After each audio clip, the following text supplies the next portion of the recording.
Hello అండి. ఈరోజు శనివారం గదా! ఇంక అందరూ పూజ ఎలా చేసుకున్నారు? నేనైతే ఇలా బియ్యం పిండి, పొడి బియ్యం పిండితోటే ప్రమిదలు చేసుకుంటున్నాను. అదే పిండి దీపాలు. ఇంకా పాలు, కొబ్బరికాయ అయితే ఎళ్లి తెచ్చేసుకున్నాను.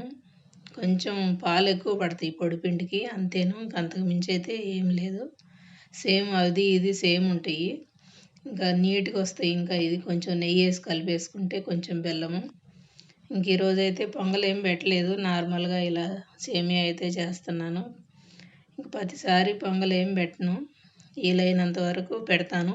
అప్పుడప్పుడు ఇంకొన్ని సార్లయితే ఇలా చేసేస్తాను.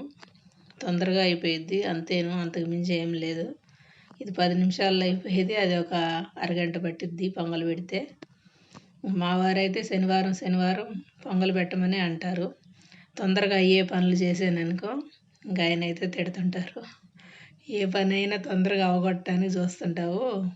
నిదానంగా చేసినా గానీ పొంగల్ పెడితేనే బావుంటది అని ఆయనైతే తిడుతుంటారు. నేనైతే ఇంక అప్పుడప్పుడు ఇట్ట చేస్తుంటాను. మరి ప్రతిసారి పొంగలైతే ఏం పెడతామా అని అనిపిస్తది నాకు రొటీన్‌గా. అప్పుడప్పుడు కొంచెం దేవుడికి గూడా బోర్ కొట్టకుండా మార్చాలి గదండీ! ప్రసాదాలంటే మనం రోజు ఒకేలా పెట్టలేం గదా! అప్పుడప్పుడు ఇలా స్వీట్‌ల్లో కూడా మార్చి మార్చి చేస్తుంటాను.